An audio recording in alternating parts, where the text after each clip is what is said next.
مجھے وہ یاد آیا کہ یہ اطلاع ملی ہے کہ ایک اسلامی بھائی اپنے ذمہ دار تھے کسی دور میں، وہ عرب شریف اپنے خلیج میں، تو ان کا بیٹا جامعۃ المدینہ میں 7ویں درجے میں پڑھتا تھا گجرانوالہ میں.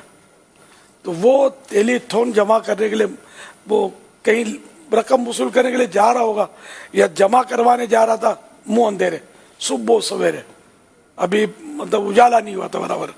تو ٹرالی سامنے سے آ رہی تھی، اور ٹرالے کی ایک آنکھ سے وہ کانی تھی، یوں کہیے کہ ایک بتی نہیں جل رہی تھی. تو اب اس کو سمجھ نہیں پڑی کہ اس کو کہاں سے مطلب وہ بتی جل رہی ہے اور کہاں سے نہیں جل رہی. تو ہوتا تو یہ چوڑا ہے، تو یہ اسکوٹر اس کی بیچارے کی ٹکرا گئی اس سے. اب یہ زخمی ہو کر گرا یا گر کر زخمی ہوا، اور ٹرالا تو راستہ ناپ گیا، چلا گیا. اب سناٹے کا ٹائم تھا، وہ بیچارہ وہاں تڑپتا رہا، کوئی اٹھانے والا نہیں، خون زیادہ نکل گیا ہوگا بیچارے کا. تو یہ اس نے بیچارے نے دم توڑ دیا.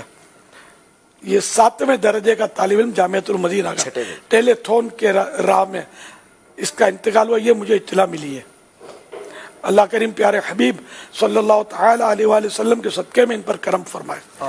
اللہ کریم ہمارے اس طالب علم کو عبد الرحمن جامی اس کا نام ہے، عبد الرحمن جامی کو اللہ کریم غریق رحمت کرے. یا اللہ ان کے سارے گناہ معاف ہوں، یا اللہ ان کی بے حساب مغفرت ہو، ان کی خدمات دعوت اسلامی قبول ہو. مولا کریم ان کو بے حساب بخش کر جنت الفردوس میں اپنے پیارے حبیب صلی اللہ تعالی علیہ وآلہ وسلم کا پڑوس نصیب فرما. ان کے والدین کو اور خاندان والوں کو صبر جمیل اور صبر جمیل پر اجر جزیل مرحمت فرما. آمین بجاہ النبی الامین صلی اللہ تعالی علیہ وآلہ وسلم. عبد الرشید بھائی آپ خلیج سے پاکستان پہنچنے کے لیے کوشش کر رہے ہیں، یہ مجھے آخری اطلاع تھی. ہمارے الطاف بھائی جو انڈین ہیں ہند کے، انہوں نے یہ ہم کو پیغام دیا تھا.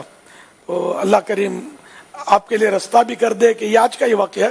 اللہ کریم آپ کے لیے کوئی ایسا اسباب کر دے جو اب کرونا کی وجہ سے بھی رکاوٹیں ہیں، ٹیسٹ یہ وہ تھوڑا، تو یہ اللہ کرے اپنے اس میں پہنچ جائیں، یا اللہ کرے پہنچ گئے ہوں. اب تازہ ترین اطلاع نہیں ہے مجھے کہ یہ پہنچے نہیں پہنچے. عبد الرشید مبلغ دعوت اسلامی ہمارے اپنے بیچارے، بس ان کو اور ان سے میں تعزیت بھی کرتا ہوں، عبد الرشید سے بھی اور دوسرے بھی گھر کے جو بھی افراد ہیں، جو بھی سوگوار ہیں، میں سبھی سے تعزیت کرتا ہوں. سب صبر و ہمت سے کام لیں، جوان موت ہے اس نے ظاہر ہلا کر رکھ دینا ہے، اور پورے علاقے میں غالباً کوہرام مچ گیا ہوگا. اللہ کرم فرمائے. اس میں